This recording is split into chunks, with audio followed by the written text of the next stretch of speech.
तो हमारे यहाँ तमीज़ नहीं है पीने के लोगों को। प्रॉब्लम ये है, अगर आप किसी के साथ एक शाम को बैठ के शराब पी लें तो आपसे उसकी निकटता जो है बढ़ जाती है। आपकी लाहौर 1947 हाँ एक नई फिल्म आ रही है, आमिर खान उसको प्रोड्यूस कर रहे हैं। तो ये पाकिस्तान को उजाड़ने का ठेका सनी देओल को ही दे रखा है नहीं नहीं नहीं। पूरा गदर के बाद।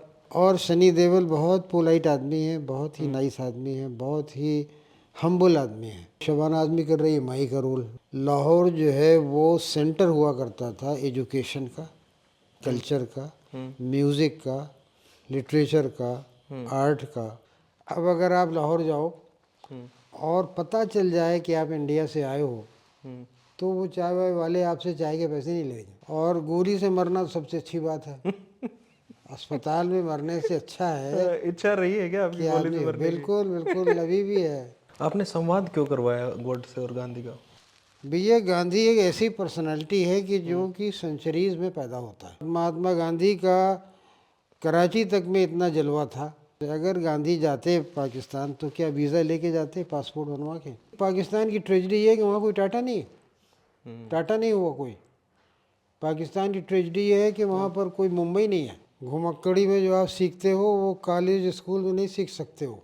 जो लोग कहते हैं ना जी मैं रेस्ट करने गोवा जा रहा हूँ, सब आराम करने, अरे आराम घर में कर ले। तो जहाँ ज़्यादा शराब बिकेगी वहाँ उसका मतलब ये कि पढ़े लिखे लोग रहते हैं, सभी लोग रहते हैं।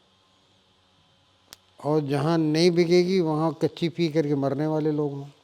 दिल्ली जो है वो दिल वालों की ज़रूर है, हाँ। लेकिन दिल कभी छोटे भी हो जाते हैं। अध्यापकों की वहाँ अपॉइंटमेंट होता था तो वहाँ कहते थे कि तुम्हारी कितनी फैमिली मेंबर है उस हिसाब से तुम्हारी तनख्वाह तय होगी। तो फिर ले आए तुम लोग साले, तुम्हें पता नहीं, अब मुझे गिनना पड़ेंगे सब। कौन गिनेगा इसको साले, कौन गिनेगा इसको? मैं गिनूंगा इसको? नहीं, तुम लोग बैठो गिनो साले।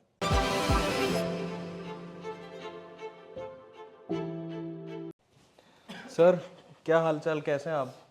बिल्कुल ठीक है जी, फर्स्ट क्लास, कोई प्रॉब्लम नहीं है। अच्छा, ये आप लिखते हैं कि मेरे को दिल्ली 1, 6 और 25 पसंद है, और ये आप नोएडा में कहाँ आ गए?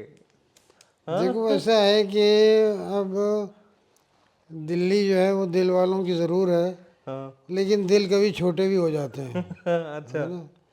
और जब छोटे होते हैं तो वहाँ से निकलना पड़ता अच्छा, है ना, तो इसलिए यहाँ गए ऐसा। तो अब ट्रैवल तो बहुत करते हो आप? हाँ ट्रैवल बहुत करता हूँ जी। मुझे लगता है कि घुमक्कड़ी जो है ना वो शास्त्र है। हम्म। घुमक्कड़ी में जो आप सीखते हो वो कॉलेज स्कूल में नहीं सीख सकते हो, है ना। और ऐसा हुआ है, सबसे बड़ी शिक्षा आपको मिलती है घुमक्कड़ी में। हम्म। मानवता की शिक्षा, दोस्ती की शिक्षा, देश प्रेम की शिक्षा, है ना। हम्म। हम लोग, और मैं ऐसे इलाकों में जाना पसंद करता हूँ जहाँ लोग जाते नहीं। अच्छा। जैसे यूरोप में जाते हैं लोग, लंदन गए, पेरिस गए, वहाँ गए, मैं वहाँ नहीं जाता। हम्म। मैं बुखारेस्ट गया, अच्छा। रोमानिया गया, ईस्टर्न यूरोप में। यूक्रेन और रोमानिया की सीमा के ऊपर एक बहुत मशहूर कब्रिस्तान है, हाँ। वो सिमेट्री, हम्म। वो देखने गया। सुबह के टाइम था, हम लोग भूखे थे, हम्म। तो दुकान से खाना ख़रीदा। उससे पूछा दुकानदार से कहाँ बैठ के खा ले भाई, हम्म। तो कहने लगा सामने वाले घर में चले जाओ। हम्म। मैंने कहा यार सामने वाले घर में, ना जान ना पहचान कुछ नहीं। क्या हाँ हाँ जाओ जाओ जाओ। जो गए साहब अंदर, तो किसान का घर था, एक कंपाउंड था, किसानी का सामान वामान रखा हुआ था। घर के अंदर से एक बूढ़ी सी औरत निकली, काले कपड़े पहने हुए। तो हमने उससे कहा कि भाई खाना हमारे पास है, आपके यहाँ बैठ के खा लें? हम्म। तो कह लगी हाँ खा लो। हमने उसके बाहर टेबल लगी थी, उसमें खाना खोलना शुरू किया। वो औरत अंदर चली गई अपने घर के, हम्म। और इतने बड़े ट्रे में खाना लाई। अच्छा, उसने कहा मेरे घर में अगर खाना है तो मेरा खाना खाओ, क्या बात है। अपने खाने को पैक करके रखो, कहीं और खाना ले जाओ। अच्छा। अब ये क्या शिक्षा है? ये शिक्षा हम कहते हैं ना, अतिथि देवो भव, हम्म। कि अतिथि जो है देवता है। हम्म। तो उसके घर में जो अतिथि आया, आ गया तो अतिथि है, हम्म। तो अतिथि अपना खाना कैसे खा लेगा? हाँ, बात तो ठीक है। ठीक है ना। हाँ। तो ये सब आपको यात्रा में मिलता है। यात्रा में कष्ट होते हैं और कष्ट के ही लिए यात्रा की जाती, आराम के लिए यात्रा नहीं की जाती। हाँ, ऑब्वियसली। आराम ही करना है, घर में करो आराम, है। जो लोग कहते हैं ना जी मैं रेस्ट करने गोवा जा रहा हूँ साहब आराम करने, अबे आराम घर में कर ले हैं। वहाँ जाके तो कष्ट उठाओ तभी कोई मज़ा मिलेगा। ईरान में मुझे तो पुलिस ने पकड़ लिया, अच्छा। गिरफ्तार कर लिया। ईरान की तेहरान की एक सड़क पे घूम रहा था और लोगों ने मना किया था, देखो यहाँ कैमरा मत निकालना, अच्छा। अगर कैमरा निकाल लिया यहाँ तो बड़ा खतरा है, पुलिस पसंद नहीं करती कैमरा। हमारे कहा यार ऐसे ही कहते होंगे यार। एक उजाड़ उजाड़ सी बिल्डिंग दिखाई दी मुझे, कोठी थी पुरानी। तो मैंने कहा इतनी नई बिल्डिंग्स के बीच में ये एक पुरानी कोठी बिल्कुल काली थी, घास उसके ऊपर छतों पे लगी हुई, ये क्या है यार। पास से जाके देखा तो पता चला कि ये अमेरिकन एम्बेसी की बिल्डिंग है, जो कांड हुआ था बड़ा मशहूर पहले पहले। 98 के हाँ आसपास हाँ कांड हुआ था जिसमें कि अमेरिकन फंस गए थे, बंधक बना लिया था उनको ईरान ने बड़े। ये वो एम्बेसी है। अरे मैंने कहा यार ये तो बड़ी हिस्टोरिकल जगह। मैंने भाई साहब उसकी फ़ोटो ले ली। मैंने कहा यार फ़ोटो लेके जल्दी से कैमरा रख लिया अपना, मैंने कहा ये देख ना पाए कोई। थोड़ी दूर चले थे कि 3 मलेशिया के लोग आए सामने, एक ने मेरा हाथ पकड़ लिया, एक ने बैग ले लिया, एक ने कैमरा छीन लिया। अच्छा। कहने लगे पुलिस पुलिस। क्या कर सकते हैं, चलो। वहाँ उन्होंने पहले से फ़ोन कर दिया था। अच्छा। तो 8-10 ऑफिसर जो हैं राउंड टेबल के ऊपर बैठे हुए वेट कर रहे थे साहब कि किसी को पकड़ा गया है, कोई आ रहा है। अब मैं गया तो सवाल जवाब चालू हो गए साहब कि आपके सामान की सर्च करेंगे। मैंने करो। तो मेरे जो वहाँ फ्रेंड थे वो कागज़ के ऊपर कहीं पहुँचने के लिए तीर वीर के निशान बना देते थे, इधर मुड़ जाना, ये करना, लेफ्ट हो। यहाँ से हाँ वो नक्शा पर्चे निकल आए सब, वो पर्चे सब निकल आए। कहने लगे ये क्या है, कहाँ कहाँ कहाँ कहाँ आप गए हो, कहाँ तीर मारोगे। आए ये आप जासूसी कर रहे हो यहाँ पर हमारे देश में। अरे बनेगा नहीं साहब, मुझे क्या मतलब जो। और 1-2 घंटे तक साहब इंट्रोगेशन होता रहा। फिल्म ले ली, फला ले लिया, ये ले लिया, कैमरा कहने लगे कैमरा भी आपका जब्त हो जाएगा। मैंने कहा जी जो चाहो जब्त कर लो, मुझे छोड़ दो सामान भी ले लो आप, है। तो इस तरह की घटनाएं जो हैं वो घूमने में होती हैं और इन्हीं का मज़ा है। जो बहुत से ऐसे प्रसंग हैं जो मेरी 4 किताबें हैं ट्रैवल के ऊपर। एक भाई पाकिस्तान गया मैं, पाकिस्तान में गिरफ्तार तो नहीं हुआ, लेकिन ऐसी ट्रेन यात्रा की मैंने जैसे कि जीवन में कभी नहीं की थी। और वो ऐसी यात्रा थी कि कोई ना करे तो अच्छा है। अच्छा। जबकि लोगों ने उससे मना किया था कि आप पाकिस्तान में ट्रेन यात्रा मत करना। देखने के लिए की थी मैंने कि क्यों मना किया। उसके बाद कहा कराची में डाउनटाउन एरिया में नहीं घूमना आपको, क्रॉस फायरिंग में लोग मर जाते हैं। 2 ग्रुप हैं पावरफुल जो सिटी के ऊपर कंट्रोल करना चाहते हैं, उनके बीच फायरिंग होती है, तो अनजान आदमी भी आ जाता है कभी कभी बीच में। तो मैंने कहा नहीं मैं तो जाऊँगा। और गोली से मरना तो सबसे अच्छी बात है। अस्पताल में मरने से अच्छा है इच्छा रही है क्या आपकी कि गोली से आदमी, मरने की? बिल्कुल बिल्कुल अभी भी है। देखो गोली से मर जाना सबसे अच्छा है, अस्पताल में भर्ती होने से बच गए, दवा इलाज से बच गए, जो दोस्त आपको देखने के लिए आते उनसे बच गए।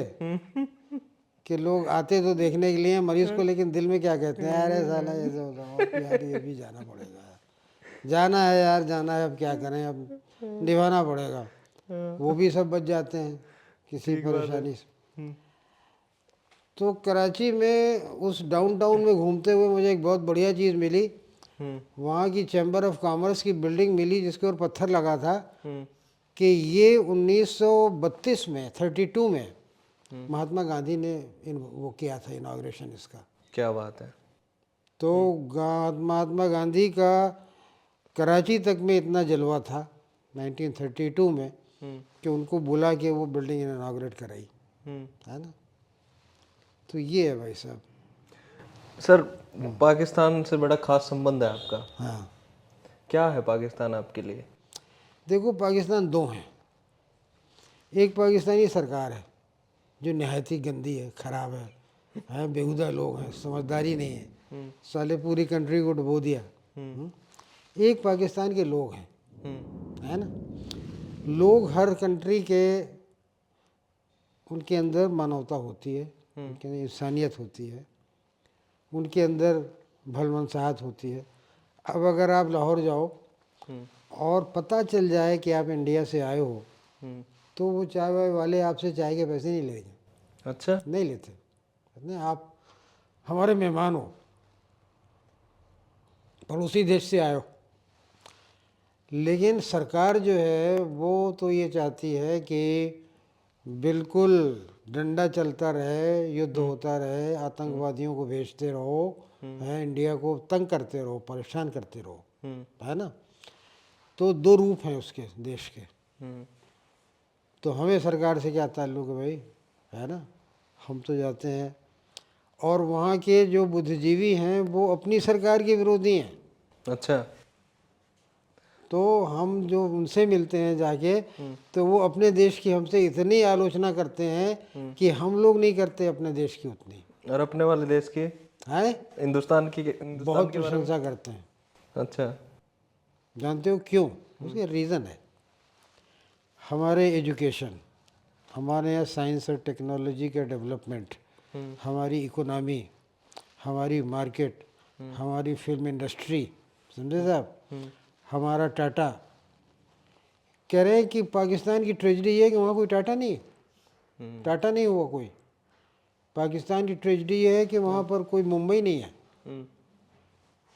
पाकिस्तान की ट्रेजेडी ये है कि वहाँ पर जो है वो ये डेवलपमेंट जो है वो हुआ नहीं, क्योंकि नेता सब पैसे खा गए साले, पूरे पूरे कंट्री को उन्होंने खलाज कर दिया।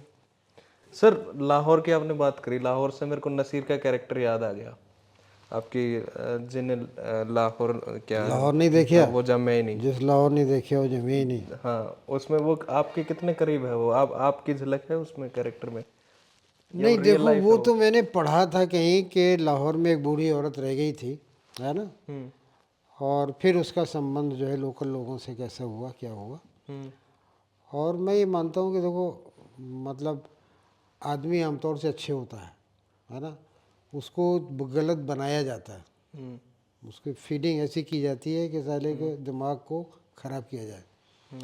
तो सर, जो आप कैरेक्टर की बात कर रहा था मैं नसीर की, उसमें वो एक लाइन है उस प्ले में कि वो बाहर सड़क पे जाता है और सड़क पे निकलते हुए उसका कोई दोस्त आता है, वो पूछता है कि कहाँ आप किस लिए निकले, तो वो कहता है मैं पत्तों से बात करने आया हूँ। हाँ, तो आपका भी यही सीन है? देखो ऐसा है कि पत्तों से बात करने का मतलब क्या हुआ। कोई आदमी अगर पत्तों की भी भावना को समझता है, पत्ते गिर रहे हैं, उसे दुख हो रहा है, आदमी गिरेगा तो उसको दुख नहीं होगा, ज़्यादा होगा। संवेदनशीलता है, संवेदनशील इतना हो गया है आदमी कि वो प्रकृति से को भी जान समझ रहा, उसके अंदर भी लाइफ है। अभी किसी का शेर है कि इतना मानूस हूँ फितरत से, मतलब प्रकृति से मैं इतना परिचित हूँ, इतना मानूस हूँ फितरत से, कली जब चटकी झुक के मैंने ये कहा मुझसे कुछ इरशाद किया। क्या बात। झुक के कहा, कली से पूछा क्या मुझसे कुछ कहा आपने, है ना। तो ये पत्तों से मुलाकात जो है ये दिखाती है कि आदमी कितना सेंसिटिव है, संवेदनशील है। तो ये बात है, तो होना चाहिए हर आदमी को संवेदनशील तो होना ज़रूरी है अच्छे समाज के लिए। मैं आपके दर्द को समझूं। सर, आपने गांधी की भी बात करी, मैं पत्तों से गांधी, क्योंकि नाटक भी है मेरा, नाटक भी है, फिल्म भी है। हाँ। गांधी कौन है आपके लिए? भैया गांधी एक ऐसी पर्सनालिटी है कि जो कि सेंचुरीज में पैदा होता है ना, और उसके आइडियाज़ ऐसे होते हैं कि जो उसके समय में लोग समझ नहीं पाते। वो एहेड ऑफ हिज टाइम कहते हैं ना, कि अपने समय से आगे, इस प्रकार का आदमी था, अपने समय से आगे। जितना हमने समझा है ना, जितना हमने जाना है उसको, तो वो आदमी वाकई फादर ऑफ नेशन है, क्योंकि उसने उन सब चीज़ों को जोड़ने की कोशिश की है, जोड़ने की कोशिश की है कि जो हमारे यहाँ बिखराव था। आप देखिए साउथ इंडिया, गांधी तो गुजरात के थे, जब ये पहली बार चेन्नई गए, मद्रास उस समय में, तो इतना इनका स्वागत हुआ था कि लोग आश्चर्य कर रहे थे। इतना स्वागत हुआ था कि लोग इनका आश्चर्य कर रहे थे। क्यों हुआ था? साउथ अफ्रीका में इसने एक तमिल मजदूर का केस लड़ा था और उसको बचाया था। वो खबर तमिलनाडु में पहुंची थी कि एक गुजराती वकील ने तमिल मजदूर के केस को फ्री में लड़ा है और उसको राहत दिलाई। तो ये जोड़ने का काम है, देश को जोड़ने का काम है। सर, पाकिस्तान में गांधी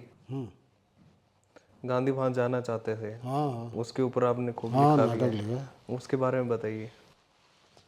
देखो ऐसा है कि ये तो हिस्टोरिकली जानते हैं सब लोग कि गांधी पाकिस्तान जाना चाहते थे और जिन्ना ने उनको अनुमति भी दे दी थी पाकिस्तान आने की, एक शर्त के ऊपर कि आप दो राष्ट्र सिद्धांत, 2 नेशन थ्योरी के अगेंस्ट कोई बात नहीं करेंगे। तो गांधी मान गए थे। उन्होंने कहा मेरे लिए लोगों की जान को बचाना ज़्यादा ज़रूरी है 2 नेशन थ्योरी से, है ना। लेकिन वो मार दिए गए, नहीं गए।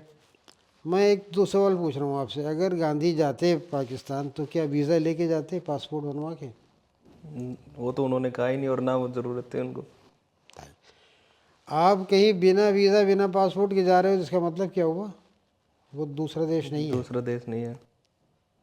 गांधी 2 राष्ट्र सिद्धांत को तोड़ देते अगर वो बिना वीज़ा बिना पासपोर्ट के पाकिस्तान जाते, तो 2 राष्ट्र सिद्धांत ही टूट जाता। राष्ट्र कहाँ है? जब कोई बिना वीज़ा बिना पासपोर्ट के आ गया तो अलग देश तो नहीं हुआ ना। हाँ। ये गांधी का। अच्छा, उसके बाद गांधी को मालूम था कि जिन्ना के जो दूसरे साथी हैं वो जिन्ना के मुकाबले में ज़्यादा कंजर्वेटिव हैं। जिन्ना तो पॉलिटिकली कंजर्वेटिव था, वो लोग जो जिन्ना के साथी हैं वो धार्मिकता में मतलब कट्टर धार्मिक टाइप के थे, और जिन्ना को कट्टर धार्मिक नहीं था जिन्ना। तो गांधी अगर जाते तो जिन्ना की पावर वहाँ मजबूत होती। हाँ। वहाँ के जितने फोर्सेस थे सेकुलर डेमोक्रेटिक पाकिस्तान में उस समय बहुत थे, वो सब गांधी के पास आते, है ना।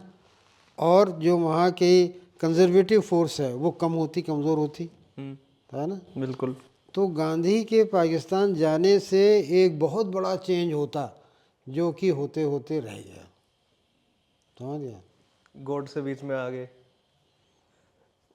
और मेरे नाटक में आपने देखा कि गांधी जी को वहाँ वो जिन्ना मर चुका है, उसकी शोक सभा हो रही है, गांधी शोक सभा में भाषण दे रहे हैं और वहाँ उन्हें गोली मार दी जाती है, गांधी मर जाते हैं। इसका मतलब वहाँ भी गोडसे था, पाकिस्तान में भी।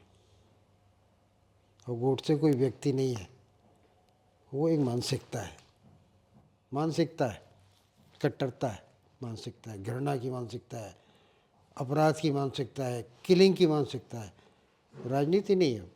राजनीति में तो आप सुनते हो, सुनाते हो, बात करते हो, लोगों के पास जाते हो, डिस्कस करते हो, है ना, गोली नहीं चलाते। हाँ। आपने संवाद क्यों करवाया गॉड से और गांधी का? संवाद इसलिए बहुत ज़रूरी है कि हमारे देश में कभी वैसा संवाद हुआ नहीं। आपने क्या कभी सुना है कि राहुल गांधी ये कह रहे हैं कि मैं मोदी से संवाद करना चाहता हूँ? कहते हैं वो तो कई बार। कभी सुना है? कहते तो है सर वो। मोदी कहते हैं कभी? प्राइम मिनिस्टर भी ना, वो डिक्लाइन करते हैं कभी। देखो हमारे यहाँ क्या है कि एक दूसरे का विरोध करते हैं, तो विरोध से कोई सलूशन नहीं निकलता, है ना। मैं आपका विरोध कर रहा हूँ, मेरा कर रहे हैं आप, मैं करते रहेंगे हम लोग, सलूशन नहीं निकल रहा ना। सलूशन जब निकलेगा जब बात होगी, है ना। भाई आप भी देश के लिए करना चाहते हो, मैं भी करना चाहता हूँ। आइए हम देखें हमारे देश में क्या चीज़ की ज़रूरत है, क्या होना है, कैसे होना है, क्या करेंगे, दोनों सहमत हो जाएंगे, वो काम होगा, करेंगे। लेकिन राजनीति क्योंकि सत्ता की होती है, ये सेवा की नहीं होती है। हमारे नाटक में गांधी कहते हैं कि सरकारें जो है वो अपनी सेवा करती हैं, वो और किसी की सेवा नहीं करती हैं। बात तो ठीक है हाँ, सरकार सेवा अपनी सेवा करती है। सर। हाँ सॉरी टू इंटरप्ट, मेरे को एक बड़ा किस्सा याद आ गया कि आपने लाहौर की बात करी, और लाहौर, सनी देओल और ये सारी चीजें, आप शूट पे भी थे अभी। आपकी लाहौर 1947 एक नई फिल्म आ रही है, आमिर खान उसको प्रोड्यूस कर रहे हैं, राजकुमार संतोषी डायरेक्ट कर रहे हैं, और आपके उस प्ले के ऊपर है वो। कैसा आपका वो अनुभव रहा? और लाहौर कैसा शहर है? किम में रुडयार्ड की देखो, फिल्म ऐसा है, मैं बताऊँ आपको कि आज़ादी से पहले की बात है, आज की नहीं है। स्वतंत्रता से पहले लाहौर जो है वो सेंटर हुआ करता था एजुकेशन का, कल्चर का, म्यूज़िक का, लिटरेचर का, आर्ट का, समझे, नृत्य का सेंटर था। दिल्ली यूनिवर्सिटी नहीं थी तब, लाहौर यूनिवर्सिटी थी, जिसके दिल्ली के कॉलेज अटैच हुआ करते थे उससे। दिल्ली में यूनिवर्सिटी नहीं थी, पंजाब में थी, वहाँ थी लाहौर में। ये आप समझ लो, ये जलवा था लाहौर का कि दिल्ली के कॉलेजों से अटैच है ना। उसके बाद लाहौर का फैशन, लाहौर का जो फैशन हुआ करता था वो पूरे इंडिया का फैशन होता था, समझे साहब। लाहौर के पब्लिशर जैसे तुम्हारे राजपाल एंड सन्स वगैरह है ना, ये सब लाहौर के हैं। अच्छा, ये वहीं के हैं? हाँ, लाहौर में तो इन्होंने शुरू किया, लाहौर के पब्लिशर थे ये सब। अच्छा। तो लाहौर के इंटेलेक्चुअल, लाहौर की म्यूज़िक, लाहौर का लिटरेचर, लाहौर की एजुकेशन, तो लाहौर एक सिंबल बन गया था हाई कल्चर का। ओके। तो ये जो है मुहावरा, जिस लाहौर ने देखा वो जमिया ही नहीं, इसका मतलब ये कि जो हाई कल्चर का आदमी नहीं है वो जन्म ही नहीं लिया उसका। जिसके अंदर जो सुसंस्कृत नहीं है, कल्चर्ड नहीं है, वो जानवर है, आदमी तो है नहीं, तो उसका जन्म ही नहीं हुआ ना। हाँ, ठीक बात है। जन्म ही नहीं हुआ उसका, ये है उसका मतलब। तो सर, फिल्म में कैसा लगा आपको? मजा आए? और सनी देओल बहुत पोलाइट आदमी है, बहुत ही नाइस आदमी है, बहुत ही हम्बल आदमी है, बहुत ही कल्चर्ड आदमी है। मतलब ये है कि उनके सेट के ऊपर आने से ये बिल्कुल नहीं लगता था कि कोई आतंक है, कोई बहुत बड़ा एक्टर आ गया साहब, अब हमें जो डरना है। वो जो साधारण लोग होते हैं, स्पॉट बॉय, उनसे भी बड़े तमीज़ से, बहुत ही प्यार से बात करता है ना। और डायरेक्टर वगैरह की तो बात छोड़ दीजिए, डायरेक्टर के तो उनके दोस्त हैं, उनको लॉन्च किया था उन्होंने, हाँ, राजकुमार घायल संतोषी, गाते है ना। वो, हाँ। हाँ, तो उनसे मिल के बड़ी खुशी होती है कि देखिए इतनी बड़ी शख्सियत जो है वो कितने सॉफ्ट हैं, कितना कितना मॉडेस्ट हैं। हर आदमी को नमस्कार का जवाब देना है, कोई सलाम करता है उसका जवाब देना है, कुछ भी, कोई भी करना, कुछ नहीं। और वैसे ही उनका बेटा है वो जो करण है ना, करण भी रोल कर रहा है इसमें। अच्छा, इसमें करण भी है? करण भी, क्या बात है। करण भी रोल कर रहा है, तो करण भी बिल्कुल अपने पिताजी के ऊपर गया है। तो ये पाकिस्तान को उजाड़ने का ठेका सनी देओल को ही दे रखा है नहीं नहीं पूरा गदर के बाद? देखो, ऐसा है कि ये तो एक ह्यूमन स्टोरी है, हाँ। मानवता की कहानी है। तो ये कह रहे हैं कि इसमें एक दूसरा रूप सामने आना है, हाँ। दूसरा रूप सामने आना है, क्योंकि वो एक बहुत अच्छा एक्टर भी हैं, सनी देओल बहुत अच्छे एक्टर भी हैं। तो उनकी एक्टिंग का पूरी जो प्रतिभा है वो उभर करके सामने आएगी इस फिल्म में। और आमिर खान बना रहे हैं, तो आमिर खान एक सेंसिबल डायरेक्टर हैं, है ना। वो नहीं, डायरेक्ट प्रोड्यूसर है शायद। प्रोड्यूसर हैं, तो वो उनकी मर्ज़ी का काम नहीं होगा तो क्यों करेंगे, वो नहीं करते। तो वो जो है उस तरह का जिंगोइज़म में नहीं उनका बिलीव करते हैं, वो उनका एरिया दूसरा है। तो वो तो सनी देओल को एज एन एक्टर, बढ़िया एक्टर के रूप में लेते हैं और उनसे वही काम करेंगे। कौन सा कैरेक्टर कर रहे हैं सर सनी देओल? सनी देओल जो सिकंदर मिर्ज़ा का रोल है ना मेन, हाँ। वो कर रहा है।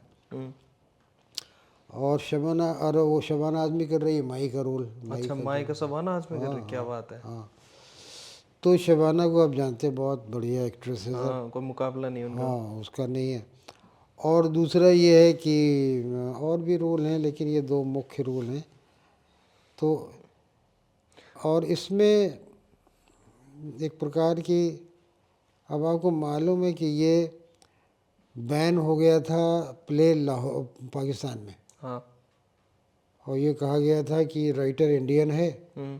हिंदू बुढ़िया को हीरोइन बनाया गया, एक नायिका के रोल में है, मेन रोल में, हम्म। और मौलवी की हत्या हो जाती है ना। इसलिए ये एंटी इस्लामिक है। जबकि वहाँ के अखबारों में छपा था कि ये प्ले जो है वहाँ जब हुआ ये जर्मन सेंटर में, हम्म। तो ये छपा कि ये तो धार्मिक उदारता के ऊपर नाटक है, जिसकी आज पाकिस्तान को सबसे ज़्यादा ज़रूरत है। अच्छा। मुस्लिम कंट्री में धार्मिक उदारता नहीं है, किसके बीच में? मुसलमान मुसलमान के बीच में नहीं है। हम्म। आप पढ़ते होंगे शिया सुन्नी के बीच में अभी 47 लोगों को मार दिया, किलिंग हो गई। हम्म। तो कहाँ है वो उदारता? नहीं है। तो जब एक धर्म में उदारता नहीं है तो कैसा समाज बनाया है आप देख सकते हो। ये तो है। तो सर, जब ये कैरेक्टर करते थे तो आपकी राय लेते थे कभी कभार किसी की, भाई ये किस तरीके से होना चाहिए? हाँ हाँ बिल्कुल। देखो, उनको जब लगता है, राजकुमार संतोषी को या मुझे लगता है ना, तो मैं उनसे कहता हूँ डायरेक्ट, और किसी से नहीं है। हम ये वहाँ का डिसिप्लिन है, ये डिसिप्लिन है, वो उनसे ही कहना है। उनसे मैं कहता हूँ कि ये ऐसे से ऐसा हो रहा है, ये ठीक नहीं है। अच्छा। देख, इसको देख लीजिए आप। हम्म। फ़ौरन ध्यान देते हैं, फ़ौरन ध्यान देते हैं, हम्म। क्योंकि मकसद तो ये अच्छा काम होना है ना। हम्म। मकसद ईगो नहीं है कि नहीं जी हमारी बात होना चाहिए, हमारी बात, वो नहीं है। मकसद ये है कि एक अच्छा काम होना। तो वो सुनते हैं बहुत गंभीरता से, अगर आप कोई बात कहो और लगती है तो करते हैं। अच्छा, उन्हें कभी कुछ पूछना होता है ना, कि देखिए ये कैसा है, ये क्या हो रहा है, क्योंकि नाटक तो आपने लिखा है, आप ज़्यादा जानते हैं उसके बारे में, तो मैं बताता हूँ। तो जब भी ज़रूरत होती है तब डायलॉग होता है। ओके सर, मैं आपको दिल्ली 25 में ले चलता हूँ, जामिया। अच्छा, हाँ हाँ हाँ हाँ आपने वहाँ पढ़ाया भी और इतना आप जुड़े हुए हैं वहाँ से। हाँ और एक वक्त वो था जब वहाँ पे प्रोफेसर्स वगैरह की फीस उनकी ज़रूरतों के हिसाब से तय होती। हाँ। तो बताइए ना वो सारी कहानियाँ किससे, वो क्या है? देखो, ऐसा है कि आज़ादी से पहले जामिया एक नेशनलिस्ट इंस्टीट्यूशन था, जिसको गांधी जी की प्रेरणा से बनाया गया था। और ये था कि आज़ादी के बाद देश कैसा होगा, इसकी एक परिकल्पना जामिया में की जाती थी, कि केवल पढ़ाई नहीं, हम जब आज़ाद हो जाएंगे तो हम अपने देश को कैसा बनाएंगे, उसका एक छोटा सा मॉडल बनाया उन्होंने। ओके।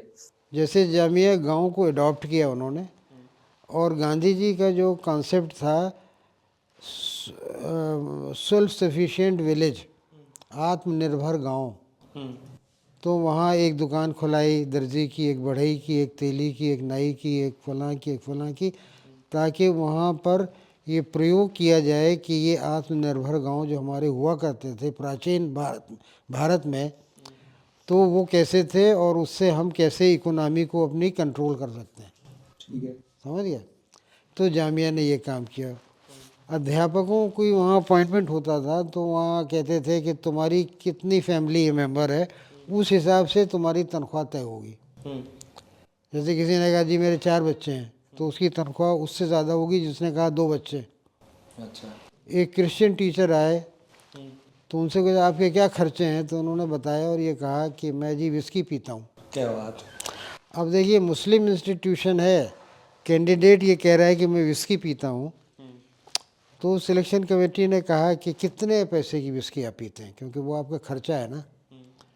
तो इन्होंने कहा साहब मैं इतने रुपए की रोज़ पीता हूँ, तो हिसाब लगाया गया महीने में, तो वो इतनी ज़्यादा बढ़ गया हिसाब कि वो वाइस चांसलर की सैलरी से भी ज़्यादा निकल गया ऊपर। तो कमेटी ने कहा भाई साहब आपको हम इतना पैसा मानते तो हैं कि हमें देना चाहिए, लेकिन हम दे नहीं सकते आपको, क्योंकि हमारे पास है नहीं। तो उन्होंने कहा कोई बात नहीं, विस्की का खर्चा मैं उठाऊंगा अपना खुद। तो ये सारी चीज़ें थी और वो जीवन भर वहाँ रहे। मिस्टर केलॉट उनका नाम था, उनके नाम से वहाँ का स्टेडियम है, एजे केलॉट। तो वो जीवन भर रहे, वहीं मरे जामिया में, क्यों उस ज़माने में लोग आते थे सेवा करने, नौकरी का भाव नहीं था, सेवा था। तो आप कहीं सेवा करने चले गए हो तो आप अलग तो नहीं जाओगे ना छोड़ के, हाँ ऑब्वियसली। सेवा करने गए हो, जॉब नहीं है, सेवा कर रहे हो। तो वो वहीं दफन है, वहीं उनकी कब्र है मिस्टर केलॉट की, वहीं रहे हो। तो सर आपने वहाँ पे पढ़ाया, तब तब कितना चेंज आ गया था वहाँ पे? देखो इतना चेंज आया था कि हमारे यहाँ स्टूडेंट टीचर की रिलेशनशिप बड़ी अच्छी थी। स्टूडेंट जो है वो बड़ा फ्रैंकली आते थे, बात कर रहे हैं, पूछ रहे हैं क्या है कैसे हो। और टीचर भी ये नहीं देखता था कि क्लास का टाइम है कि नहीं है, जब भी कोई आया आपको पूछा, बताया आप कि वो कोई प्रोफेशन नहीं है, वो भी एक सेवा है, हम सेवा कर रहे हैं उसमें। अच्छा, फिर ये है कि जो देखो कि मुस्लिम इंस्टीट्यूशन है माना जाता है, नर्सरी से को एजुकेशन है, अच्छा। नर्सरी से को एजुकेशन है, लड़कियां लड़के साथ पढ़ते हैं पूरे स्कूल पीरियड में, पूरे कॉलेज में, यूनिवर्सिटी में, को एजुकेशन। ओके। तो एक नज़रिया है, मतलब एक लिबरल टाइप का उदार है, कोई ऐसा नहीं है। वहाँ पर गालिब की एक वो मूर्ति लगी, देखी होगी आपने। तो जब प्रोफेसर मुजीब उसको लगवाने जा रहे थे तो जमात इस्लामी वालों ने कहा कि ये तो गैर इस्लामी है मूर्ति पूजा है, हम इसको तोड़ देंगे। तो उन्होंने कहा आप तोड़ दो, हम दूसरी बना के लगाएंगे। आप उसको भी तोड़ दोगे तो हम तीसरी बना के लगा देंगे, आप उसको भी तोड़ दोगे तो हम चौथी बना के लगा देंगे, है ना। हमें तो लगाना है, आपकी कितनी तोड़ने की हिम्मत है ये आप देख लो। अच्छा अच्छा। तो वो अभी भी लगी हुई है, कोई टूटने उठने का सवाल नहीं। तो ये है, हाँ। गालिब की बात आपने करी, विस्की की बात आपने करी, और गालिब को भी बड़ा शौक था और आपको भी बड़ा शौक है शराब का, या हम एक आम भाषा में कहें दारू का। हाँ हाँ। क्या है दारू आपके लिए और कितना मिस करते हो आप दारू को? देखो ऐसा है कि मैंने सुनाया भी था, एक फिराक गोरखपुरी थे, उनका शेर है कि आए थे हंसते खेलते मैखाने में फिराक, पीली शराब हमने तो संजीदा हो गए, गंभीर हो गए। तो जो लोग ये समझते हैं कि शराब जो है कोई आदमी जो है वो मज़े के लिए पीता है, ऐसा नहीं है, वो गंभीर होने के लिए पीता है। आपने देखा होगा हेड ऑफ द स्टेट्स की मीटिंग होती है ना, डिनर टोस्ट करते हैं वो, क्यों? और जिसमें टोस्ट करते हैं गिलास में उसमें पानी नहीं होता, हाँ ऑब्वियसली। है ना, पानी के साथ नहीं करते टोस्ट। वाइन होती है, हाँ, रेड वाइन। वाइन होती, क्यों? कि वो गंभीर बना देगी आपको, आप जो बात चूत करेंगे खुल के करेंगे, है ना, एक दूसरे को समझेंगे। तो एक दूसरे को समझने का माध्यम है। अगर आप किसी के साथ एक शाम को बैठ के शराब पी लें तो आपसे उसकी निकटता जो है बढ़ जाती है, क्यों बढ़ जाती है ना। तो ये निकटता बढ़ाने के लिए, दोस्ती बढ़ाने के लिए, समझदारी बढ़ाने के लिए, कल्पनाशीलता के लिए, है ना, तो इसका एक अनुपात में, मकदार में, है ना। जैसे ये दवा कहलाती है अपने, दवा दारू। अच्छा एक बात मजे की बताऊँ मैं आपको, ईरान में दवाओं की दुकान का नाम होता है दारू खाना। अब मैंने वहाँ जो लिखा पढ़ा हुआ दारू खाना, दारू, अभी मैंने कि यार ये इस्लामिक कंट्री, यहाँ दारू कहाँ से आ गई? कह रहा साहब यहाँ दवा को दारू कहते हैं। तो दारू जो है दवा भी है, और दवा कभी आप एक्सेस में नहीं लेते हो। कभी लेते हो कि डॉक्टर ने कहा 4 गोली लेना, तुमने पूरी बोतल ले ली, ऐसे तो नहीं करते हो।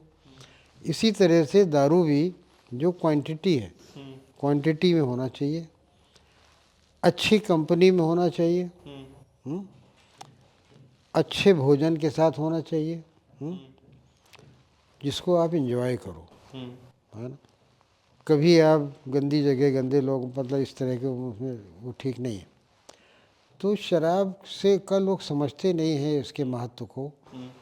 मैं यूरोप में था, हंगरी में, ठंड पड़ती है, शराब की ज़रूरत जो है वो उनको होती है ठंड से भी बचने के लिए। आप किसी के घर में जाओ जाड़े में, तो जैसे हमारे यहाँ पहले पानी देते हैं ना, तो वहाँ वो देते हैं लिंक, मतलब एक तेज़ ड्रिंक देते हैं। पहले ये पी जाओ, ठंड से आए हो, पानी देंगे मर जाएगा आदमी। अगर आपने किसी को बाहर बर्फ़ गिर रही है, आपने घर के अंदर पानी पिला दिया, पता छुट्टी हो गई, अंदर जाके जम जाएगी सारी बर्फ़, है ना। तो वहाँ यूनिवर्सिटी के अंदर जो है वो बार है। अच्छा। यूनिवर्सिटी कैंपस के अंदर बार है। लड़के टीचर वीचर जानते हैं कि उन्हें कितनी कब कैसे लेना है। ये सीक्रेट है, कब कितनी कैसे किसके साथ, ये शर्त है। अब टीचर को पढ़ाने जाना है, थोड़ी बोलेगा वो कि नहीं, घर जा रहा है वो कह रहा है हाँ भाई रास्ते में ठंड होगी, तो वो एक ड्रिंक ले ली उसने ताकि ठंड बचे, है ना। तो हमारे यहाँ तमीज़ नहीं है पीने के लोगों को, प्रॉब्लम ये है, समझ गए। तो सर आपने ये भी कहा कि जितनी ज्यादा शराब की दुकानें होंगी उतने ज्यादा कल्चर्ड होगी वो हाँ जगह, हाँ, उतनी ज्यादा सभ्य बहुत होगी। बहुत बहुत बहुत। उसके पीछे का रीजन तो बताइए। भाई देखिए यही होता है, रीज़न क्या है कि जहाँ शराब लोग ज़्यादा सेवन करेंगे, इसका मतलब है कि उनको पता है कि ये क्या चीज़ है, कितनी क्वांटिटी में लेना चाहिए। तो पढ़े लिखे लोग होंगे ना, वही तो समझेंगे ना, पढ़े लिखे ही समझेंगे ना कि उनको कितनी क्वांटिटी में लेना है, कब लेना है, कैसे लेना है। तो जहाँ ज़्यादा शराब बिकेगी वहाँ उसका मतलब ये कि पढ़े लिखे लोग रहते हैं, सभी लोग रहते हैं। और जहाँ नहीं बिकेगी वहाँ कच्ची पी करके मरने वाले लोग हों।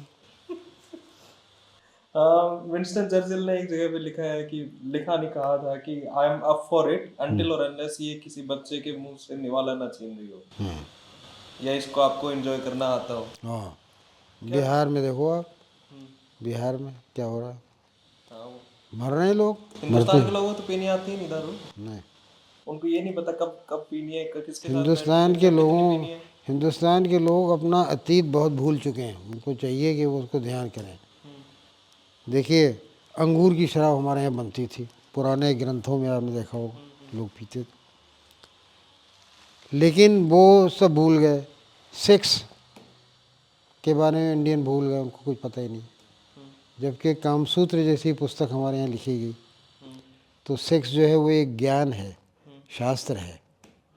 अब कौन जानता है, हमारे यहाँ किसी को नहीं पता, है ना। तो क्या है कि आप जो प्राचीन की बात करते हो, तो प्राचीनता में जो हमारी उपलब्धियां हैं उनकी तो बात कर नहीं रहे हो, अच्छा। तोड़ने गंदी वाली बातें कर रहे हो आप। अरे आप ये बात करो कि अजंता एलोरा की गुफाओं को बनाने की जो इंजीनियरिंग थी वो क्या थी। हाँ। आज भी दुनिया चकित है, वैसा काम फिर से करके देखो भाई। जैसे उन्होंने पूरे एक पहाड़ को काट के मंदिर बना दिया, आप भी बनाओ। नहीं, वो नहीं बनाएंगे, जो इजी काम ढूंढते हैं। ये तो है। सर मैं, आपने अतीत की बात करी, आपका जो बचपन बीता है, आपका जो परिवार, आपके फादर के बारे में भी आप बताते हो, काफी पैसे वाले लोग थे आप, और शायद आप भी हुमायूं के साथ या कहाँ से, ईरान से या किस साइड से आए। हाँ, और गया भी था मैं वहाँ। हाँ, दो दो क्वेश्चन है मेरे। और दूसरा, आपने अपने फादर के बारे में भी कहा कि मेरे फादर मेरे से बिल्कुल उलट थे, उनको बाहर जाना पसंद नहीं था, काम करना भी ज्यादा पसंद नहीं था, और आपकी मदर ने कहा कि ज्यादा काम वाम ना करते तो अपन पैसे वाले होते। हाँ हाँ, तो ये सारी बातें आप बताइए थोड़ा। देखो ऐसा है कि हमारे जो फादर थे उन वो एक जमींदार परिवार में थे। तो जमींदार परिवार में आप जानते हो कि कोई कुछ करता नहीं था, वो कौन करेगा, वो तो बस देखभाल करना है, देखना भालना है कि लगान के पैसा आ रहा है। तो सिपाही होते थे उनके, उन्होंने भेजा हुआ है, वो वसूल कर रहा है, ला रहा है। तो उनको कोई काम नहीं था। तो हमारे पिताजी के पास जब उनके जो मैनेजर मुंशी है वो पैसे लेके आते थे कि ये इनकम हुई है, तो वो उसे देख के बड़े नाराज़ हो जाते थे। तो फिर ले आए तुम लोग साले, तुम्हें पता नहीं, अब मुझे गिनना पड़ेंगे सब। कौन गिनेगा इसको साले, कौन गिनेगा इसको, मैं गिनूंगा इसको, नहीं तुम लोग बैठो गिनो साले। हाँ। तो वो उन्हीं से गिनवाते थे पैसे, उनको गिनना भी नहीं आता था। अच्छा, गिनना भी नहीं आता। नहीं आता था, नहीं, वो उलझन होती थी, कौन गिने यार साला, कौन गिने। तो पैसे को गिनना पड़े, मैं भी नहीं गिन पाता पैसा। अच्छा, तब मुझे जो दुकानदार, जैसे हम दुकान में गए, पैसा उसने वापस किया तो मैं गिनता नहीं हूँ। मैं कहता हूँ वो ज़्यादा समझदार है मुझसे दुकानदार, उसने सही गिना होगा। अच्छा। तो फिर दोबारा गिनने की क्या आवश्यकता है, रखो जेब में, चले जाओ, है ना। तो ये होता था। और अब मैं आपको ईरान का बताऊं, पक्की बात नहीं है, सुनी सुनाई होती है कि हमारा परिवार जो है वो 16वीं शताब्दी में वहाँ से आया था, क्योंकि चंगेज़ खान के हमले उधर बहुत हो गए थे, तो उनसे बचने के लिए लोग भाग रहे थे, तो भाग के इधर आ गए। तो उस गांव में मैं गया, तो उन्होंने कहा जो सबसे पुराना एरिया है वहाँ ले चलो, अगर आए होंगे तो वहीं से आए होंगे। वहाँ भाई साहब कच्ची मिट्टी के मकान जैसे अपने यहाँ होते हैं, उसी तरह की सांकल जैसे हमारे दरवाज़ों में लगती थी। तो गांव के लोग जमा हो गए सब। तो मेरा जो इंटरप्रेटर था, तो उसने कहा ये गांव के लोग जानते हो आपके बारे में क्या बात कर रहे हैं। मैंने कहा क्या बात। तो कह रहे हैं कि इस आदमी को ज़रूर कोई ख़जाने का नक्शा मिल गया, या यहाँ खजाना ढूंढ रहा है। तो मैंने कहा यार 400 साल तक वो नक्शा साला बना रहा और वो मुझे मिला, ये भी क्या बात है, बढ़िया। मैंने कहा हाँ ऐसा हुआ। फिर वहाँ से मैंने मिट्टी का एक टुकड़ा उठाया, एक ढेला उठाया मिट्टी का, और मैंने कहा भाई गाँव वालों से कह दो कि यार ये खजाना है, ये मुझे मिला है यहाँ पे, है ना। हंसने लगे, वो कहने लगे कि हाँ साहब ठीक है। फिर बेचारे कहने लगे रुक जाओ आप एक, मैंने कहा नहीं रुकना नहीं है। तो किसी ने कहा बड़ी जल्दी चले आए आप 400 साल के बाद अपने उनकी खोज में। तो मैंने कहा नहीं यार 400 साल हो। तो ये सब जो है वो लिखा है मैंने, किताबें हैं, आपने पढ़ी भी है। तो ईरान में ये भी हुआ। और ईरानी रोटी यार बड़ी अच्छी होती है। हाँ, वहाँ रोटी की दुकानें होती हैं पूरी पूरी। जैसे पुरानी दिल्ली में भी है एक दुकान रोटी की। अबे उसमें तो एक तरह की या दो तरह की रोटी, वहाँ 10 तरह की रोटी है।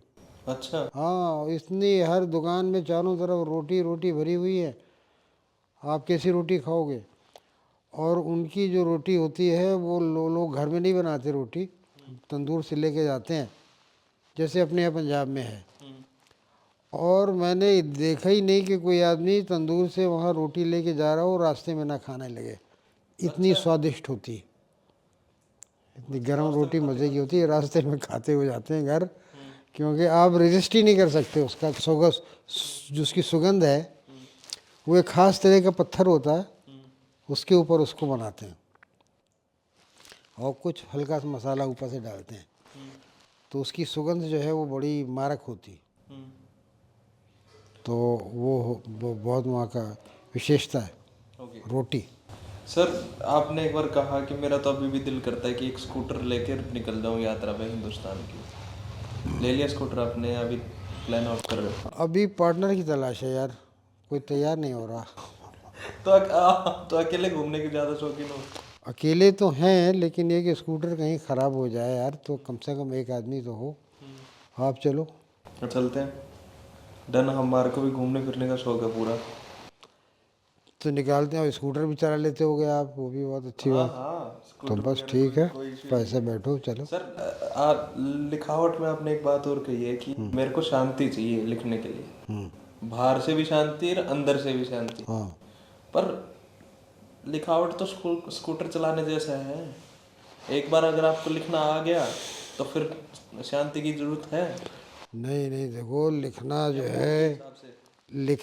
है वो मैकेनिकल एक्ट नहीं है। लिखने में ये होता है कि जो आपके विचार और आपकी भावना दोनों का मेल अच्छा। है ना।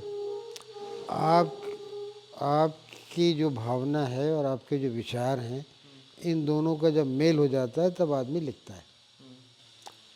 और स्कूटर चलाने में तो भावना विचार कोई सवाल ही नहीं, प्रैक्टिस है आपको, आपने मारी किक, आप स्टार्ट हुआ, आपने ये कर दिया, वो कर दिया, चलने लगा, बात करें तो प्रैक्टिस। बस। तो लेखन प्रैक्टिस नहीं है। अगर प्रैक्टिस हो तो फिर चक्कर ही क्या, आदमी लिखते ही चला जाए। लेकिन वो होती है, और कुछ लोग इसका नाजायज़ फ़ायदा भी उठाते हैं। एक फिल्मी राइटर थे, नाम नहीं बताऊंगा, उनके पास एक आदमी गया कि जी मेरी कहानी है, आप लिख दो। उसने कहा कि हाँ लाओ लिखता हूँ, एग्रीमेंट साइन कराओ, कॉन्ट्रैक्ट साइन हो गया। तो उन्होंने कहा साहब पैसा एडवांस दे दिया, एडवांस लिखिए साहब। लिखना, मैं ये बम्बई में तो लिखता नहीं, मैं मुंबई नहीं लिखता। तो नहीं मालूम था, किसी ने नहीं बताया, मैं गोवा में लिखता हूँ। गोवा चलो, गोवा होटल में गए। अब वहाँ 3 दिन हो गए, वो कुछ बोल ही नहीं रहे, कुछ लिखावट नहीं हो रही। तो उन्होंने कहा कि साहब कुछ तो हो जाए। कह रहे सर तो मेरी बात, मैं कहाँ लिखता हूँ, ऊपर से आता है, वही आता है, उसी से मैं लिखता हूँ। मैं खुद कहाँ लिखता हूँ, मैं आप लिखता ही नहीं अपने आप, आने दो, जब ईश्वर चाहेंगे, ऊपर वाला चाहेगा तो वो आएगा तो लिखूँगा। मैंने कहा नहीं साहब। खैर एक दिन उन्होंने कहा आ गया, आ गया, आ गया, चला रहा है आगे से, दौड़, 2 आँखें हैं, 2 आँखें हैं, चमक रही हैं, चमक रही हैं, चमक रही हैं, और पास आ गया, वो एक कुत्ता है, कुत्ता है। तो इन लोगों ने कहा जी हमारी कहानी में कुत्ता तो है नहीं। ओ, तुम्हारी कहानी में कुत्ता नहीं है? अरे मैं किसी दूसरे प्रोड्यूसर की कहानी के बारे में सोच रहा था। तो अब खा पी रहे इनका, रह रहे, सोच रहे हैं दूसरे की। उसके बाद कहने के जब यार मूड ख़राब हो गया यहाँ से, अब चलो यहाँ से, चलो कश्मीर चलो, श्रीनगर में लिखेंगे अब। उन्होंने हाथ जोड़ लिए, उन्होंने कहा भाई साहब ऐसा है कि अब आपको हमको नहीं लिखाना। कहने के क्या बात कर रहे हो, एग्रीमेंट साइन किया हुआ है, पिक्चर रुकवा दूंगा तुम्हारे इम्पा में जाके। मजाक समझ लिया तुमने, आए लिखवाने। अरे उन्होंने कहा साहब किसी तरह से छोड़ दो हमको। तो उन्होंने उतना पैसा और ले करके तब उनको छोड़ा। तो कुछ लोग ये इसको ड्रामा बनाते हैं कि हम थोड़ी लिखते हैं साहब, वो तो ऊपर से आदेश आता है, सभी लिखवाते हैं। लेकिन ये कि वो भी फिर भी मैकेनिकल काम नहीं है, आपको इमोशन मतलब भावना, वो विचार दोनों का संगम होना चाहिए। अच्छा सर, आपने एक बात कही कि खुल के बात करना सिविलाइज्ड लोगों की पहचान है। खुल के बात करना, हाँ, खुल के बात करना सिविलाइज्ड लोगों की पहचान है, या एटिकेट्स और मैनर्ड तरीके से बात करना सिविलाइज्ड लोगों की पहचान? देखिए खुल के उल्टा माना जाता है। बात सुनो, बात सुनो। खुल के बात करने का मतलब गाली देना नहीं होता, गाली देना गाली नहीं, देने की बात। गाली देना नहीं। खुल के बात करने का मतलब ये कि जो इशू है, जो समस्या है आपकी, है ना, उसे आप छुपाओ मत। स्पष्ट बातचीत होना चाहिए, साफ बातचीत होना चाहिए, है ना। जब आपकी साफ बातचीत होगी तो आपको साफ जवाब मिलेगा, है ना। साफ जवाब मिलेगा तो फिर आपकी समस्या जो है सॉल्व होगी, है ना। अब आप किसी के पास गए, वो बात ही नहीं कि जो असली बात है वही नहीं कर रहा है, क्या फ़ायदा होगा उससे। तो यहाँ खुल के बात करने का मतलब यह है कि स्पष्ट बात होना चाहिए, साफ बात होना चाहिए, ये। और वो ज़रूरी होती है, साफ बात। सर मेरे को एक बड़ी इंटरेस्टिंग बात याद आ रही है, आपकी कहानी आपने शेयर करी कि हंगरी में एक जू था, हाँ और वहाँ पे जब ये फ्री इकोनॉमी हुई तो सभी को, जितने भी वहाँ पे एनिमल्स थे सबको किसी ने अडॉप्ट कर लिया था, और 2 गधे रह गए। हाँ। वो बताइए, गधों को किसी ने अडॉप्ट नहीं किया? देखो ऐसा है कि वहाँ पर ये जोर था उस समय निजीकरण का, प्राइवेटाइजेशन। तो निजीकरण के दौर में म्यूज़ियम में, वहाँ के नहीं ज़ू में, शेर को किसी ने अडॉप्ट कर लिया। 1 महीने का खाना शेर का देने के पैसे दे दिए, पिंजड़े पर तख्ती लगी कि ये शेर राहुल जी का है ना। 1 महीने में उतार दिया गया, ये शेर प्रदीप जी का है, 1 महीने का दे दिया उन्होंने। इसी तरह 2 गधे थे वहाँ ज़ू में, जिनके लिए बारे में लिखा था ये इंडिया से आए थे, तो उनको किसी ने अडॉप्ट नहीं किया था। तो मुझे बड़ा दुख हुआ। हमने कहा हमारे यहाँ के इतना सीधा साधा अच्छा भला मेहनती जानवर है जो साधारण भारतीय का प्रतीक भी है ना। हाँ भाई, वो भी चाहे मेहनती हैं, बेपढ़े लिखे, उनको कुचला दो आप किसको है। तो मैंने एम्बेसडर से कहा, इंडियन एम्बेसडर से, मैंने कहा साहब ये ऐसी ऐसी बात है, तो अगर अडॉप्ट किया जा सके उनको तो अडॉप्ट। तो इंडियन एम्बेसडर ने कहा कि मेरे पास बहुत हैं स्टाफ में हैं, तो मुझे कोई जरूरत नहीं। हाँ हाँ बहुत, मेरे पास बहुत। मैंने कहा यार ये क्या जवाब है भैया। फिर मैंने सोचा कि ये गधे जो हैं ये साले आए होंगे पार्टीशन से पहले, तो पाकिस्तान वालों की भी जिम्मेदारी है। तो मैं उनके एक ऑफिसर के पास गया, मैंने उनसे कहा भाई आप लोगों की भी जिम्मेदारी है, वो गधे हैं उनको अडॉप्ट करो आप। बदनामी हो रही है ना देश की, पूरे सब कॉन्टिनेंट की बदनामी हो रही। तो उन्होंने कहा, बड़े सोच में पड़ गए, उन्होंने कहा कि साहब देखो अगर कहीं से ये सिद्ध हो जाए कि उन गधों का कोई संबंध जो है कश्मीर से भी है तो हम उनको अडॉप्ट कर लेंगे। अरे मैंने कहा क्या बात कर रहे हो, अगर ये पता चल जाए कि साला कश्मीर से संबंध है तो हम लोग उनको एयरलिफ्ट करा देंगे, तुम्हें खबर नहीं होगी कहाँ चले गए, है ना। तो कश्मीर तो हमारे लिए बड़ा इशू है ना, बड़ा इशू है भैया। तो वहाँ पर इस तरह से एक बार जो है वो, अच्छा एक बात बताऊँ, मैंने तुम्हें वहाँ की बात छोड़ी। अगर तुम मुझसे पूछो कि आपने दुनिया का सबसे पक्का शराबी कहाँ देखा, आप बताइए। तो उसका किस्सा है। एक बार संडे एक था, छुट्टी का दिन था, हंगरी में ही बुडापेस्ट में। एक बस स्टॉप पर खड़ा हुआ था मैं, एक आदमी और खड़ा था, तो उसके हाथ में बोतल थी वाइन की, पी रहा था, वो बहुत नशे में था। वहाँ पीते पीते हैं सड़क के किनारे, ऐसी कोई बात नहीं, डगमगा रहा था, पी रहा था। बस पे जाना था उसको भी, तो बस आई, उसने चढ़ने की कोशिश की तो गिर पड़ा। अच्छा। तो गिर पड़ा तो उसके टांग में चोट आई, कमर में चोट आई, कंधे में चोट आई, सिर में चोट आई, लेकिन भाई साहब एक बूंद शराब नहीं गिरी बोतल से उसके। एक बूंद नहीं गिरी। मैंने कहा इससे बढ़िया शराबी क्या होगा, साला जान पे खेल गया, लेकिन इसने साहब बूंद नहीं गिरने नहीं दी, है ना। तो इस तरह के लोग पीने वाले कि जान चली जाए लेकिन ये है कि वो शराब नहीं गिरे।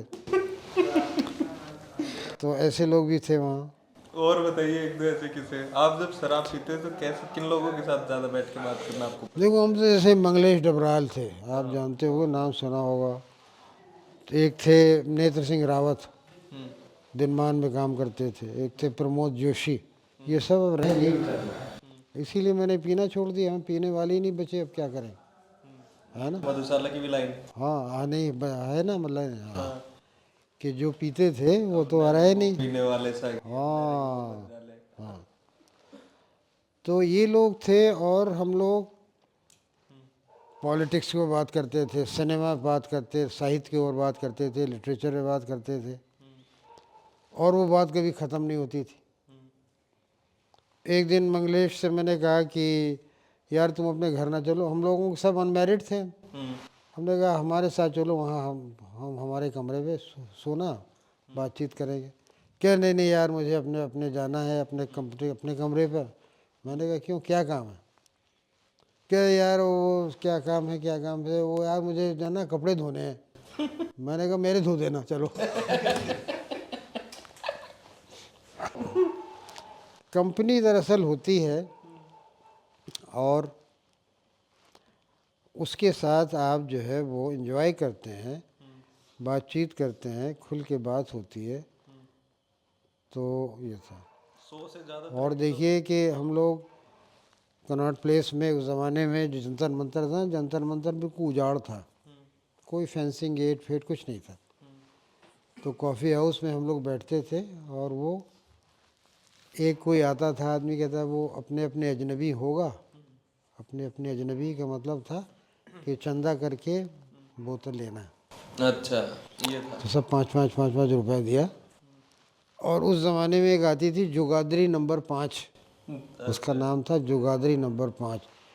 वो मोहन सिंह प्लेस में एक फल की दुकान थी, वो ब्लैक में देता था और उसका कोड वर्ड था, कोड कोड क्या था कि आप जाके पूछो उससे कि सेब क्या हिसाब है, सेब का क्या दाम है, तो बताएगा। तो आप पूछोगे थोक में क्या भाव है, ये कोड था।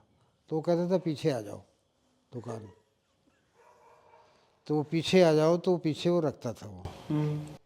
तो हम लोग लेते थे, अंधेरे में वहाँ बैठ गए जाके जंतर मंतर में, जो गोला है, और गोले में वो बोतल घूमने लगी, गिलास और नमकीन और फमकीन और बना, किसी चीज़ की कोई ज़रूरत ही नहीं, ना सोडा ना पानी ना कोई ना कुछ, वो बोतल घूम रही है। और सब देखते थे साले ने लंबा घूंट तो नहीं लिया, अब ये कह रहे हैं कि लंबा घूंट ले रहा साला, नहीं नहीं इतना लंबा घूंट नहीं लेना यार, कम लो, हमने छोटा छोटे छोटे घूंट लेना साले, तुम बोतल ही ख़त्म कर दोगे साहब एक घूंट में साले। तो फिर वहाँ से जंतर मंतर से उठते थे। और उस ज़माने भी पुलिस भी बड़ी सभ्य थी, पुलिस वाले बहुत सभ्य थे, कोई छेड़छाड़ नहीं, कोई कोई वो नहीं, ठीक है यार, कोई लॉ ऑर्डर तो डिस्टर्ब कर नहीं रहा यार, बैठे हैं, बैठे रहने दो इनको, क्या करना है ना। उनका जब हम लॉ ऑर्डर डिस्टर्ब करने वालों को नहीं छेड़ते तो इनको क्या छेड़े भाई, हैं। बात तो ठीक है। हाँ सर आपने यूरोप की बात करी और ये शराब की बात करी, निर्मल वर्मा अब आपको इतने पसंद क्यों नहीं है? मेरे को तो बड़े अच्छे लगते हैं वो।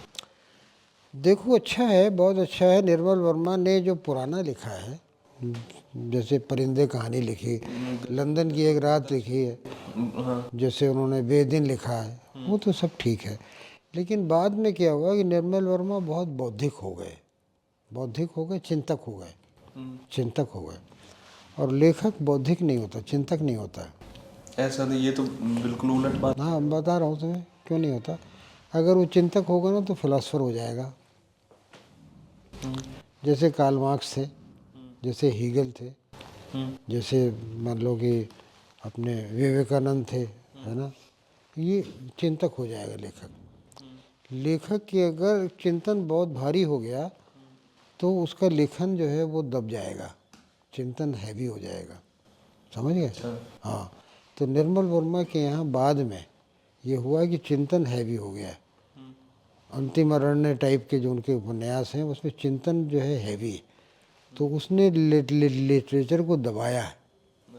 इस वजह से ये माना जाता है कि जब तक उनके ऊपर चिंतन हावी नहीं रहा है तो वो ओपन रहे हैं, कला ज़्यादा रही है, कलात्मक। कि ऋतु घटक का नाम सुना होगा। ऋतु घटक से हम लोग मिलते थे तो एक बार किसी ने पूछा कि विचारधारा और कला का क्या संबंध है, तो उसने कहा वही संबंध है जो नमक और दाल का है। अच्छा। विचारधारा नमक है, दाल में नमक ज़्यादा हो जाए तो आप खा नहीं सकते हो, नमक कम हो जाए तो आप नहीं खा सकते हो। तो विचारधारा को, विचार को कितना आना चाहिए रचना में, उसकी एक लिमिट है। अगर आप बहुत बौद्धिक हो गए, बहुत बुद्धिजीवी हो गए, बहुत दार्शनिक हो गए और वो सारा दर्शन आपका आ गया आपके साहित्य में तो कोई नहीं पढ़ेगा। ऐसा तो नहीं है सर। अरे तुम क्या बात कर रहे हो, अच्छा ही तो है। मतलब ये कि जिन लोगों ने दर्शन लिखा है, तुम साहित्य पढ़ते हो ना, हाँ हाँ। साहित्य के नाम पर तुम्हें कोई दर्शन पढ़वा दे तो तुम्हें क्या लगेगा, लगेगा यार पढ़ने तो साहित्य गया था मैं, पढ़वा दिया इन्होंने मुझे दर्शन। अब मान लो कि एक नायक ऐसा है कि वो नायिका से दार्शनिक बातें कर रहा है, बहुत दर्शन बघार रहा है ना, तो आप कहोगे सिचुएशन तो ये थी कि वो प्रेम करता, दर्शन ज़रूर आता कहीं ना कहीं, लेकिन वो प्रेम के साथ उस कॉन्टेक्स्ट में आता कि यहाँ तो साला दर्शन ही दर्शन चल रहा है। अब जैसे उन्होंने एक फिल्म बनाई थी देव नाम की, अपने कौन थे जो जिन्होंने सीरियल भी बनाया था भीष्म साहनी साहब के नावल के ऊपर, उनका ना एक बहुत अच्छे सिनेमाटोग्राफर भी थे, बहुत अच्छे, नाम बताऊंगा उनका। अशोक में तो नहीं, नहलानी, गोविंद नहलानी। अच्छा, गोविंद है। उनकी एक फिल्म है देव। देव फिल्म बुरी तरह फ्लॉप हुई। क्यों हुई? देव फिल्म का हर कैरेक्टर जो है दार्शनिक है। अच्छा। ऐसे डायलॉग बोलता है कि ये समाज के अंदर जो सामाजिक ढांचा है, इसकी संरचना को अगर आप तोड़ दीजिएगा तो दो वर्ग बन जाएंगे। एक वर्ग जो है वो ये करेगा, दूसरा वर्ग इसको हम कंपाडोर जर्नलिज्म कहते हैं, फला इस तरह की बातें कर रहा। किसी ने नहीं देखी। फिर तो यार हम फिल्म देखने गए थे, हम ये सुनने थोड़ी गए थे। ये तो हमें सुनना हो तो हम किताब पढ़ेंगे, हम फिल्म क्यों देखेंगे। तो ये होता है कि लिटरेचर में सब कुछ होता है, लेकिन ये अनुपात में। ओके सर, आपने हिस्टोरिकल काफ़ी चीज़ें लिखी हैं, तो हिस्टोरिकल एक्यूरेसी और क्रिएटिव फ्रीडम कैसे बैलेंस करते हैं इस चीज़ को आप? देखो ऐसा है कि जो हिस्ट्री राइटर लिखता है वो हिस्ट्री उसको नहीं माना जाता है ना। हिस्ट्री जो हिस्टोरियन लिखेगा, है ना, जैसे आपको अगर अवध की हिस्ट्री पढ़ना है और आप किसी नावल के थ्रू पढ़ो तो वो हिस्ट्री नहीं होगी, हिस्ट्री नहीं होगी। एक हिस्ट्री को आभास देता है, पीरियड क्रिएट करने के लिए आभास दे रहा है, वो रियल हिस्ट्री नहीं है, उसमें कल्पना का समावेश है। जैसे जयशंकर प्रसाद के नाटक हैं, जयशंकर प्रसाद के नाटक जो हैं वो ऐतिहासिक बैकग्राउंड पर हैं, स्कंदगुप्त के ऊपर हैं, चंद्रगुप्त के ऊपर हैं, लेकिन आप ये समझो कि वो हिस्ट्री है तो हिस्ट्री नहीं है, वो हिस्ट्री नहीं। उसने तो हिस्ट्री से सहयोग लिया, हिस्ट्री से एक प्रकार का आधार बनाया उसको, लेकिन उसमें कल्पना का समावेश किया है। क्योंकि हिस्ट्री वैसे भी मतलब साहित्य तो होता नहीं, हिस्ट्री साहित्य थोड़ी है। जब उसको साहित्य बनाओगे तो उसमें कल्पना को जोड़ोगे, है ना। तो इस तरह से साहित्य और का जो इतिहास के ऊपर रचनाएं की गई हैं वो इतिहास नहीं होती हैं, है ना। तो वही मैंने भी किया है कि जहाँ जहाँ पात्रों के हिसाब से ज़रूरत थी इतिहास को लिया है, लेकिन वो कोई ऐतिहासिक प्रमाणिक ऐतिहासिक रचना नहीं मानी जाएगी। यह